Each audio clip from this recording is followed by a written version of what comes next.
გუშინ მქონდა პირველი დღე, პირველი 24 საათი განსაკუთრებული ღონისძიებების, საგანგებო მდგომარეობის გამკაცრების ღონისძიებებს გულისხმობდა მინდა თითოეულ ჩვენს მოქალაქეს და განსაკუთრებით თბილისელებს. მოუხადო მადლობა იმ გაგებისთვის, როგორც ისინი მოეკიდნენ გუშინდელი დღის განსაკუთრებით 21 საათის შემდგომ თბილისში და საერთოდ საქართველოს მასშტაბში ღონისძიებებს. ეს უკიდურესად მნიშვნელოვანია ჩვენთვის, რამე თუ აჩვენებს თუ როგორ გვაქვს ჩვენ ერთობლივად აღქმული სწორედ ის პასუხისმგებლობა, რომელიც ჩვენი საერთო არა მხოლოდ მთავრობის, არამედ ამ ქვეყნის თითოეული მოქალაქის. და პირველ რიგში ეს გახლავთ პასუხისმგებლობა ერთმანეთის მიმართ. პირველ რიგში ეს გახლავთ პასუხისმგებლობა ჩვენი მშობლების, ჩვენი უფროსი თაობის მიმართ. ეს არის ერთადერთი საშუალება, როგორც ჩვენ შევძლებთ, რითაც ჩვენ შევძლებთ სწრაფად გავუმკლავდეთ ამ გამოწვევას. ეხლა რაც შეეხება გამოწვევას, დღეს ჩვენ საუბარს დავიწყებთ ეკონომიკით, მოგეხსენებათ, რომ გამოწვევა არის უკიდურესად რთული და გლობალური.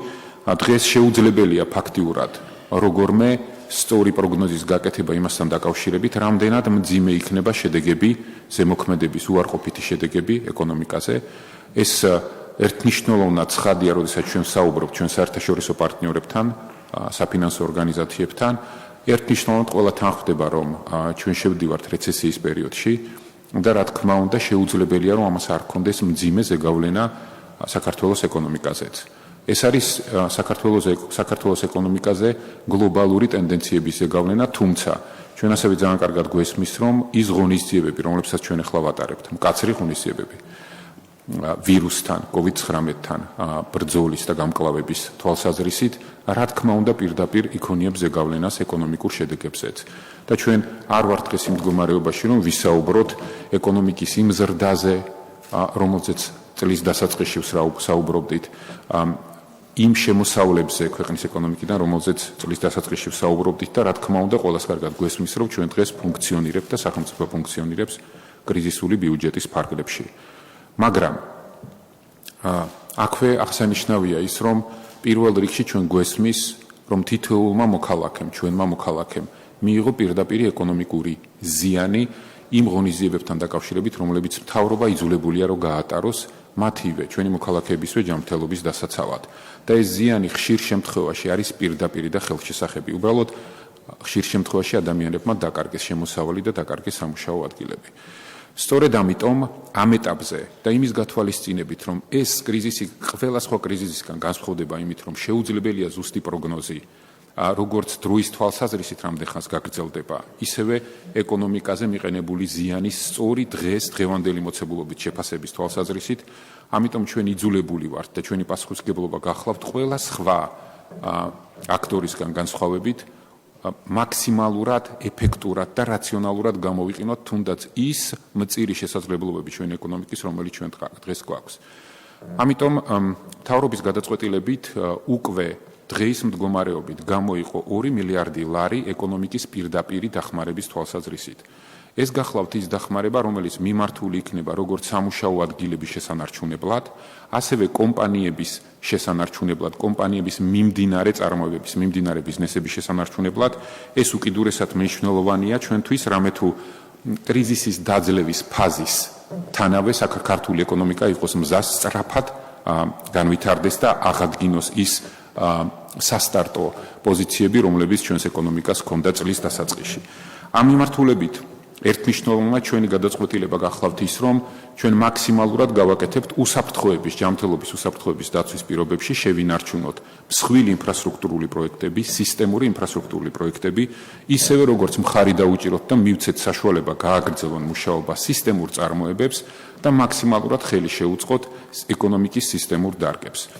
ამ მიმართულებით ჩვენ მოვახდინეთ დღეის მდგომარეობით ბიუჯეტში 2 მილიარდი ლარის მობილიზება და კიდევ ერთხელ მინდა აღნიშნო, რომ ეს არის მხოლოდ დასაწყისი და ეს არის პირველი ეტაპი. იმ ცოდნებით, იმ მონაცემებით, რომელიც ჩვენ გაგვაჩნია დღეს.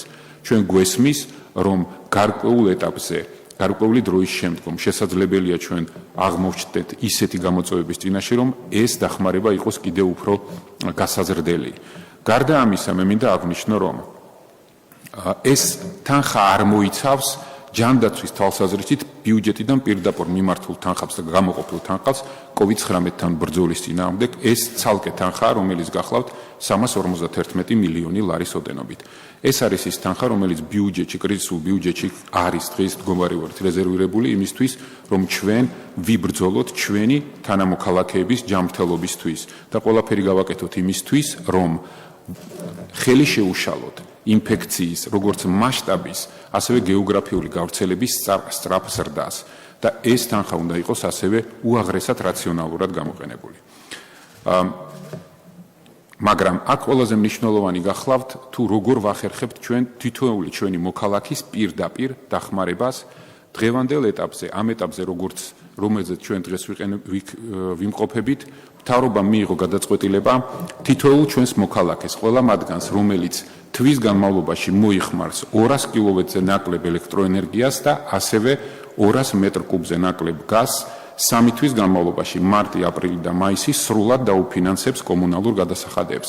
რა თქმა უნდა, აქ შედის როგორც დასუფთავების, ასევე წყლის გადასახადიც. ეს არის ის პირდაპირ მიმართული თითოეულ მოქალაქეზე დახმარება, რომელიც გადაწყვეტილებად ჩვენ მთავრობის ფარგლებში მივიღეთ და რა თქმა უნდა, ჩვენ გვესმის, რომ ეს არ იქნება საკმარისი. რა თქმა უნდა, ჩვენ გვესმის, რომ ჩვენ უნდა მოვახდინოთ თითოეული ჩვენი მოქალაქის იდენტიფიცირება, რომელმაც დაკარგა სამსახური და მას შემდგომ, რაც ამ იდენტიფიცირებას მოვახდენებთ, ჩვენ გვექნება სპეციალური ღონისძიებები მათი ასევე პირდაპირი დახმარებისთვის. გარდა ამისა, კიდევ ერთხელ ხაზგასმით მინდა აღვნიშნო, ჩვენს შემთხვევაში, საქართველოს შემთხვევაში, უკიდურესად მნიშვნელოვანი არის ჩვენ მაქსიმალურად რაციონალურად გამოვიყენოთ თითოეული ის ლარი, რომლის მობილიზებაც ჩვენს ბიუჯეტში მოხერხდა დღეის მდგომარეობით. და კიდევ ერთხელ ვამბობ, რომ დღეის მდგომარეობით ეს არის 2 მილიარდი ლარი ეკონომიკის თვალსაზრისით და მოქალაქეების პირდაპირი დახმარების თვალსაზრისით და 351 მილიონი ლარი COVID-19-თან ჯანდაცვის თვალსაზრისით პირდაპირი ბრძოლის კონტექსტში. რაც ყველაზე მნიშვნელოვანია, ეს გახლავთ კრიზისული ბიუჯეტი, რომლის ფარგლებშიც ჩვენ დღეს მუშაობთ და მთავარი გახლავთ აქ შემდგომი, რომ ეს გამოყოფილი თანხები მიმართულია იმისთვის, რომ ჩვენ მაქსიმალურად ეფექტურად მოვახდინოთ და დავიჭიროთ ბალანსი, როგორც ინფექციასთან ბრძოლის, ასევე ეკონომიკური შესაძლებლობების, ეკონომიკური პოტენციალის შენარჩუნების თვალსაზრისით. საბოლოო ჯამში ყველას გვესმის, რომ ჩვენი მიზანია გაუმკლავდეთ ვირუსს ისე, რომ ჩვენ ეკონომიკას დარჩეს ზრდის, სწრაფი ზრდის პოტენციალი და გაუმკლავდეთ ვირუსს ისე, რომ ჩვენი ეკონომიკის ზიანი იყოს მინიმალური და სამუშაო ადგილების დანაკარგი იყოს მინიმალური. ეს გახლავთ ის გადაწყვეტილებები, რომლებიც გუშინ იყო მიღებული მთავრობის ფარგლებში და ამასთან ერთად მინდა თითოეულ უწყებას მოგიწოდოთ, რომ ის რესურსები, რომლებიც დღეს არის მობილიზებული კრიზისულ ბიუჯეტში, თქვენი უწყებების მიმართულებით იყოს მაქსიმალურად რაციონალურად გამოყენებული.